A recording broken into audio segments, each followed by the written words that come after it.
चला असू द्या. याच्या पुढे उष्ण काळी तरुवरा कोण घाली जळ. डोंगराच्या माथ्यावर जिथे जमिनीत 500 फूट पाणी खोदल्यानंतरही पाणी लागत नाही, तिथे डोंगराच्या माथ्यावर झाडाला भर उन्हाळ्यामध्ये वैशाख ज्येष्ठ महिन्यामध्ये पालवी फुटते नवीन, आणि ते हिरवगार होतं. पालवी झडून गेल्यानंतरही सुद्धा हिरवगार होतं. त्याला पाणी कोण घालतं? कोण जीवन घालतं? ह्या ज्या प्रक्रिया आहेत ह्या कोण करतात? ती सुप्त शक्ती आहे. जी शक्ती आहे त्या शक्तीचं नाव आम्ही ठेवलेलं आहे. कोणी कृष्ण म्हणेल, कोणी राम.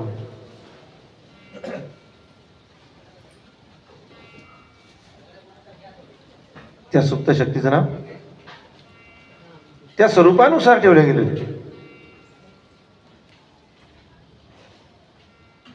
मग ती सुप्त शक्ती, ती अदृश्य शक्ती, ती शक्ती हे विश्व चालवते आहे हे त्या गजेंद्रानं ओळखलं, आणि गजेंद्रानं त्याचा धावा केलेला आहे. महाराज, असेल जो कोणी ब्रह्मांड चालक,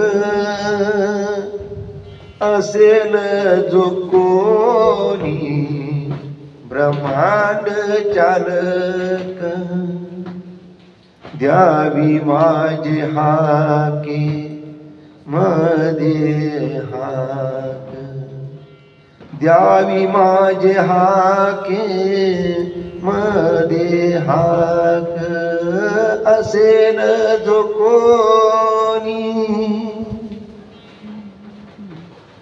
असेल जो कोणी ब्रह्मांड चालक, द्यावी माझे हाके मध्ये हाक.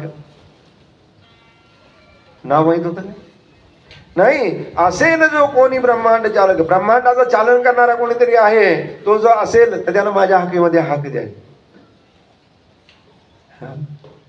परिणाम काय झाला? गजेंद्रानं धावा केला, परिणाम हा झाला, निडळावरती कर, निडळावरती कर, ठेवणी वाट मी पाहे, देवा वाट मी पाहे, येई ओ विठ्ठले माझे माऊली, येई ओ विठ्ठले माझे माऊली. पिवळा पितांबर जैसा गगनी झळकला, गरुडावर बैसोनी, गरुडावर बैसोनी माझा कैवारी आला, येई ओ विठ्ठले माझे. हो, गरुडावर बैसोनी माझा कैवारी आला. कसा आला? पिवळा पितांबर जैसा गगनी झळकला. हो, दुरून काहीतरी पिवळं येताना दिसलंय.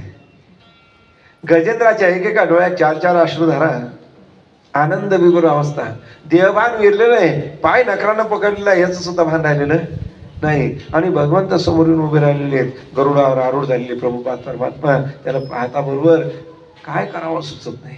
खरे महाराज, तुकोबरायांच्या इथे एकदा लक्ष्मी मातेसोबत भगवंत आले होते. आपल्या इथे अचानक पाहुणे आले, सुस्त का आपल्याला?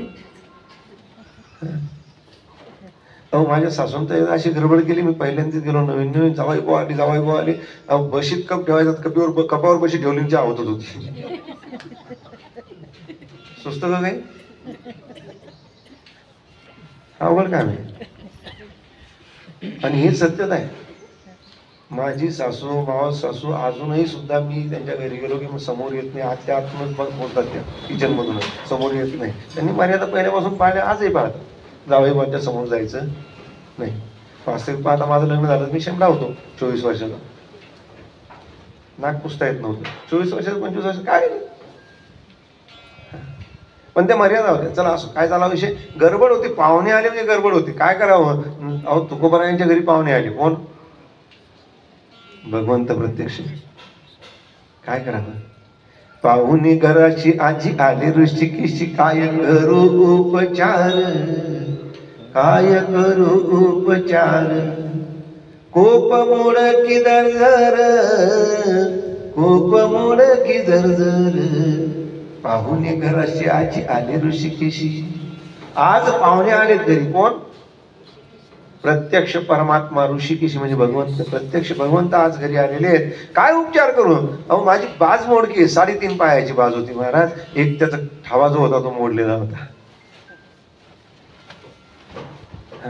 त्याचं जे गात होतं ते मोडलेलं होतं. त्याला खालून टेका लावलेला होता.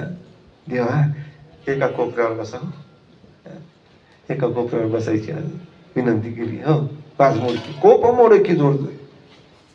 एवढंच नाही, वरी वाकळांच्या शेजार. वाकळा कशा होत्या? आतडे लोंबलेले होते त्यांचे. आतडी वाकडी म्हणते. वाकड समजते ना? गोधडी, गोधडी समजते? देशमुखी. काही भागात तिला देशमुखी म्हणतात, काही भागामध्ये त्याला गोधडी म्हणतात, काही भागामध्ये झावर म्हणतात.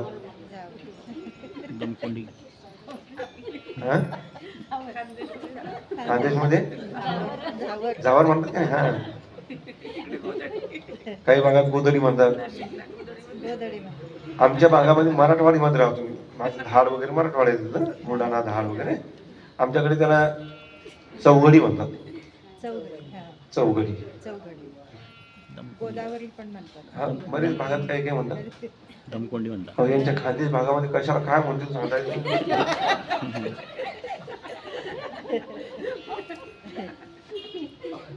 अवघड. रावेरच्या पुढे ते न्हावी नाही, त्या न्हावीला मी कीर्तनाला गेलो.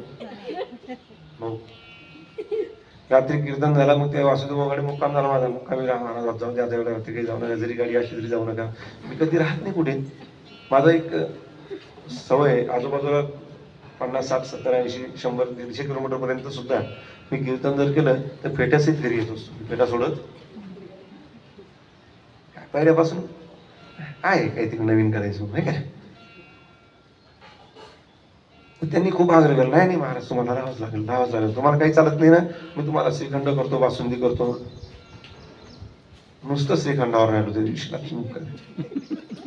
पोळी वगैरे कोणाच्या हातची खात नाही. आलो राहिलो मुक्कामी. तर सकाळी काय झालं, एका घरी आग्रह झाला त्या गायकासहित सगळ्यांसहित. महाराज आमच्या घरी चला, महाराज आमच्या घरी चला, 5 मिनिटासाठी चला, 5 मिनिटासाठी गेला. गेलो बा 5 मिनिटासाठी. बसलो एका लाईनने, तिथे चटई टाकली होती, बसलो. नाही नाश्ता करा महाराज. म्हटलं मी काही खात नाही. नाही नाही नाही नाही खा, नाश्ता करावा लागेल. अहो साधं साधं केलं नाही मी, तुम्हाला पाणी सुद्धा टाकलेलं नाही. मस्त उसळ केलेली तुमच्यासाठी, मठाची उसळ.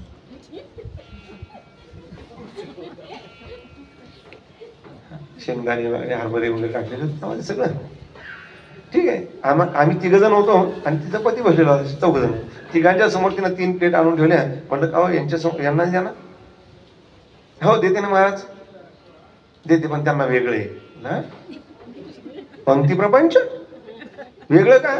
नाही नाही ते तुम्हाला चालणार नाही. म्हटलं काय आहे? म्हणजे त्यांच्यासाठी मनोहार आहे. म्हटलं मनोहारा मलाही पाहिजे. मी हे खाणार, त्यांना मनोहारा, आम्हाला हे मनोहारा. कोणाच्या बापाला माहित होत?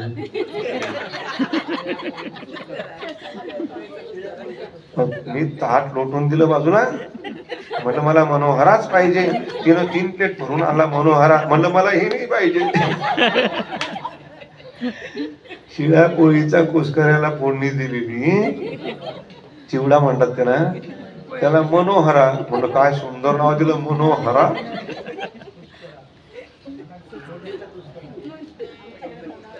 अवघडच काय आहे. खानदेशी वा नाव मनोहरा, रात्रीचा कुस्करा. अवघड काय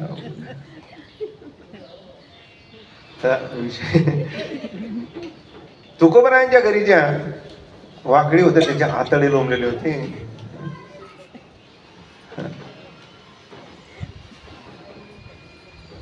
भगवंत आले. भगवंताचा सोपस्कार करायचा मला. पाहुणे घराशी आज आले ऋषिकेशी. या गजेंद्राला सुद्धा तेच वाटलं की हा भगवंत आले प्रत्यक्ष. एवढे मोठे भगवंत चतुर्भुज रूपामध्ये शंख चक्र गदा पद्म धारण केलेले, मुकुट सोन्याचं धारण केलेलं आहे, सुंदरसा पितांबरधारी परमात्मा गरुडावर आरूढून या ठिकाणी आलेले आहेत. काय करावं? सोंडेने पाणी घेतलेलं आहे, भगवंताच्या पायावरून टाकलेलं आहे. आणि एक कमळाचं फुल उघडलेलं आहे त्या सरोवरामधलं, आणि प्रभू परमाच्या चरणात, परमात्म्याच्या चरणात. बाकीचे कमळ जळायला लागले नाही याच्यावर, आहे तसंच आहे महाराज. प्रत्येक जीवाची दशा ही आहे महाराज. संसार रूपी सागरामध्ये उगलेले सर्व कमळ आहेत. आपण आपलं आपलं नसीब कुठं कुठं कसं लिहिलेलं सांगता येत नाही. माझी एक भाष्य करत असतो या ठिकाणी, स्वतंत्र भाष्य. एकाच झाडाला आलेले असंख्य फुलं, एकाच झाडाला आलेली असंख्य फुलं, काही फुलं परमात्म्याच्या चरणारविंदावर अर्पित होतात, तर काही परमात्म्याच्या गळ्यामध्ये शोभून दिसतात. काही परमात्म्याच्या शिरावर वाहले जातात, तर काही तरुणींच्या केसामध्ये माळल्या जातात. एकाच झाडावरची फुलं, काही फुलं तरुणांच्या खिशाला शोभून दिसतात, तर काही फुलं पुस्तकामध्ये झाकून ठेवल्या जातात. एकाच झाडावरची फुलं कुठे सत्कार समारंभामध्ये वापरल्या जातात, तर त्याच झाडावरच्या फुलांचं काही फुलांचं नशीब असं असतं की जे प्रेतावर उधळल्या जातात. एकाच झाडावरची फुलं. घटाघटांचे रूप आगळे, प्रत्येकाचे दैव वेगळे, मुखी कुणाच्या पडते लोणी, कुणामुखी अंगार, तू वेडा कुंभार विठ्ठला, तू वेडा कुंभार. प्रत्येक घटाचं